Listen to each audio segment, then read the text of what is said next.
अभी देखो, one piece के कुछ लास्ट चैप्टर्स में हमने देखा कि किस तरह से एक तरफ लूसी वर्सेस जोरो की फाइट चालू है और दूसरी तरफ वेगापंक की जान बचाने के लिए सांजी और लूफी मिलके सैटर्न और किजारू से फाइट कर रहे हैं और तीसरी तरफ पूरे पैसिफिस्टास का कंट्रोल बॉनी के पास आ चुका है, जिसकी वजह से मरीन्स को थोड़ी प्रॉब्लम आनी स्टार्ट हो गई है। अभी ये वाला जो लेटेस्ट चैप्टर है यानी कि 1108, इसका नाम रखा गया है वर्ल्ड प्लीज रिस्पॉन्ड। अभी इसका मीनिंग क्या है ये आपको चैप्टर के एंड में पता लगेगा, सो एंड तक देखना मत भूलना। ये चैप्टर वहीं पे स्टार्ट होता है जहां पे जाके लास्ट चैप्टर खत्म हुआ था, यानी कि कैरिबो जाके डेवन और ऑगर से जाके बोलता है कि मुझे मार्शल डी टीथ से मिलना है, please allow me to meet him. But वो उसको अलाउ नहीं करते क्योंकि कौन है भाई तू, कहाँ से आया, कौन सा पायरेट है, किस क्रू से बिलोंग करता है, उनको कुछ नहीं पता, तो वो उसको अलाउ नहीं करते। तो कैरिबो उनको मैनिपुलेट करने के लिए बोलता है कि I have something very important that can be use by Marshall D Teach for his future. उसके लिए कुछ बहुत ही इंपॉर्टेंट न्यूज़ है, उसके लिए कुछ बहुत इंपॉर्टेंट इन्फॉर्मेशन है मेरे लिए जो उसको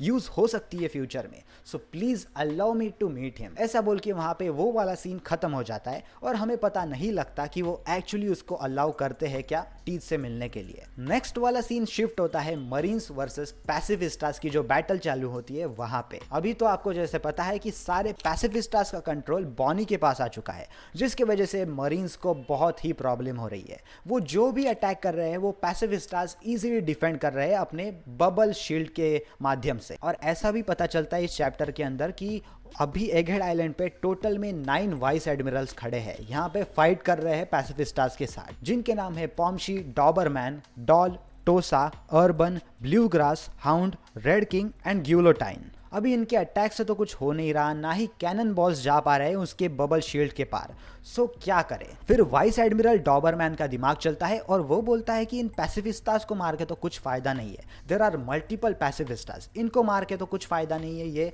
और भी पावरफुल है हमारे से भी।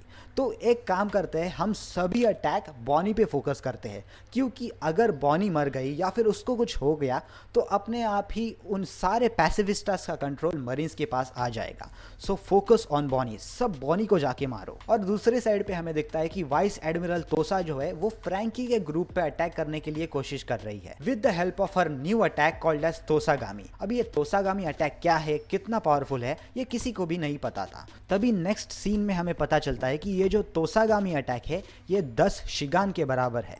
अभी ये शिगान अटैक कौन सा है? शिगान अटैक साइफर पोल के 6 पावर्स में से एक अटैक था, मतलब वो 6 जो एबिलिटीज थी उनके पास उनमें से एक शिगान था, जो कि उन्होंने एकदम स्टार्टिंग में ही जब इम्पेल डाउन की फाइट चालू थी तभी साइफर पोल ने यूज़ किए थे स्ट्रॉ हैट्स को हराने के लिए या फिर उनके साथ फाइट करने के लिए। तो ये 10 शिगान मिला के तोसागामी अटैक फॉर्म होता है, मतलब उसकी उतनी पावर है। और वो जैसे ही रेडी होती है तोसागामी अटैक करने के लिए फ्रैंकी के ग्रुप पे, तभी उसी वक्त डॉरी और ब्रॉगी हमारे 2 जायंट्स जो है वो वहाँ पे आके उसको ख़त्म कर देते हैं, उसको उड़ा देते हैं।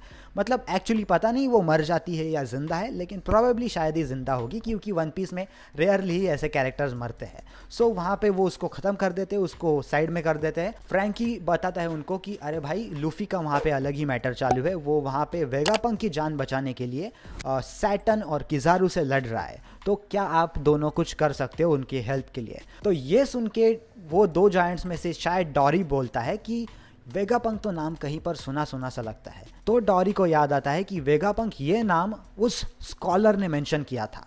अभी ये उस स्कॉलर मतलब वो कौन सा स्कॉलर है उसके बारे में यहाँ पे पता नहीं चलता। और नेक्स्ट सीन में वाइस एडमिरल ब्लू ग्रास और डॉल एक सी बीस्ट वेपन को राइड करते हुए कहीं पर जा रहे होते हैं और तभी ब्लू ग्रास डॉल को पूछता है कि तुझे कुछ आइडिया है क्या जायंट्स के पावर्स के बारे में। तो डॉल वहां पे रिवील करती है कि मैंने जैगवार डी सॉल के अंडर काम किया था 20 साल पहले, अंटिल मरीन्स डिफीटेड हिम और किल्ड हिम नहीं, मतलब वो अभी तक जिंदा है, अंटिल डिफीटेड हिम। सो मैंने 20 साल पहले उसके हाथ के नीचे काम किया था। So she says that I have an idea about their powers. उसके बाद में हमारा सीन बहुत ही इंपॉर्टेंट फाइट पे शिफ्ट होता है। सांजी और लूफी जान लगा के वेगापंक को प्रोटेक्ट करने के लिए पूरी तरह से कोशिश कर रहे होते हैं, लेकिन वेगापंक का कुछ अलग ही चालू होता है। वो बोल रहे होता है उनको कि भाई मुझे छोड़ के चले जाओ यहाँ से, तुम जाके बॉनी को प्रोटेक्ट करो क्योंकि उसके पास अभी पैसिफिस्टास का सारा कंट्रोल है। अगर उसको जाके प्रोटेक्ट करोगे तो ही आपके लिए फ़ायदा है, मेरे को प्रोटेक्ट करके कुछ भी फ़ायदा नहीं और मैं अभी यहाँ से नहीं जा सकता क्योंकि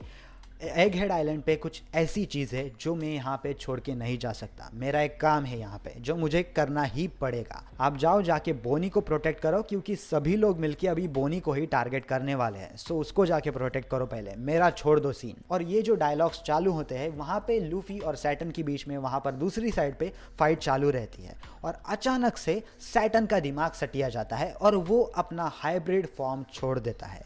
हाइब्रिड फॉर्म छोड़ के वो अपने फुल स्पाइडर फॉर्म में आ जाता है, यानी कि इस फॉर्म में उसके हाथ गायब हो जाते हैं, पैर बढ़ जाते हैं और जो उसका साइज था उससे वो डबल हो जाता है और भी बड़ा हो जाता है। लेकिन जैसे आपको पता है कि लूफी तो वहाँ पे गियर 5 में होता है, तो उसको कुछ घंटा फर्क नहीं पड़ता। वो इजीली सैटन्स के जो भी अटैक आते हैं फुल फॉर्म में भी, वो भी उनको काउंटर अटैक कर लेता है या फिर बचा लेता है उनसे। और उसी वक्त सांजी वेगापंक को उठा के वहाँ से भागने के लिए रेडी हो जाता है और वेगापंक वहाँ पे चपड़ चपड़ चालू ही रहती है कि भाई मुझे छोड़ दो, बॉनी को जाके प्रोटेक्ट करो प्लीज़, मुझे छोड़ दो, मुझे यहाँ पे काम है ये वो। लेकिन सांजी कुछ उसका सुनता नहीं है। उसको उठा के भागने के लिए जैसे ही वो रेडी होता है वहाँ पे किज़ारू आके अपने लाइट सेबर स्वॉर्ड से वेगापंक को स्टैब कर देता है। And this is a really deadly stab. मैं यहाँ पर एक्चुअली अभी आपको पैनल्स दिखा देता, लेकिन आपको जैसे पता है कि ये चैप्टर अभी तक रिलीज़ नहीं हुआ है, ये मैं अभी स्पॉयलर्स के बारे में बात कर रहा हूँ। सो अगर मैं यहाँ पे चैप्टर्स का पैनल्स या फिर कुछ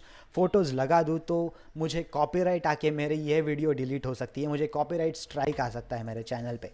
सो सॉरी, मैं यहाँ पे कुछ दिखाने नहीं वाला, लेकिन मैं पूरी तरह से सब डिटेल में बता रहा हूँ, तो आप इमेजिन कर सकते हो कि किस तरह से वहाँ पे सीन चालू होगा। और जैसे ही किज़ारू अपने तलवार से उसको स्टैब करता है, लूफी दूर से देख के बहुत ही ज़्यादा गुस्सा हो जाता है और सांजी को ऑर्डर देता है कि तू वेगापंक की बॉडी को जल्दी से उठा वहाँ से और जल्दी से भाग ले यहाँ से, I will handle both of them. और ये चीज़ सुन के सांजी तुरंत ही वेगापंक की बॉडी अपने लेफ्ट हैंड में उठाता है और वहाँ से भागने लगता है। तभी लूफी हंसते हंसते अपने गियर 5 के फॉर्म में बोलता है कि मैं सैटन और किज़ारू को ऐसे जाने नहीं दूंगा यहाँ से। पंक रिकॉर्ड की लैबोरेटरी में आ जाते हैं, तब वेगापंक एक स्क्रीन पे आ जाता है और वो ये वाला मैसेज बोलता है, hello hello test test world world please respond, I am doctor Vegapunk the genius scientist. The message that I am about to say may shock you all, but this is the truth of this world. अभी ये truth क्या होने वाला है, ये बहुत ही interesting होने वाला है। शायद ही वो वर्ल्ड गवर्नमेंट की पोल खोल दे यहाँ पे,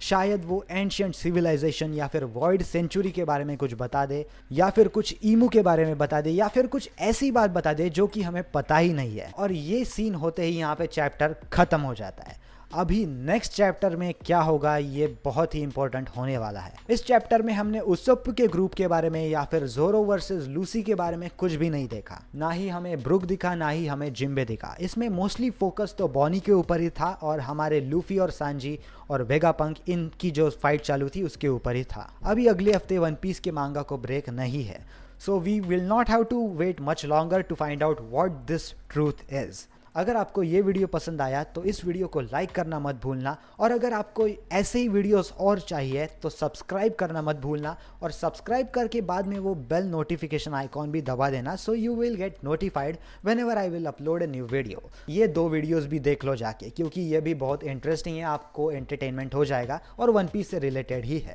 so that's it and I will see you in the next one. Sayonara.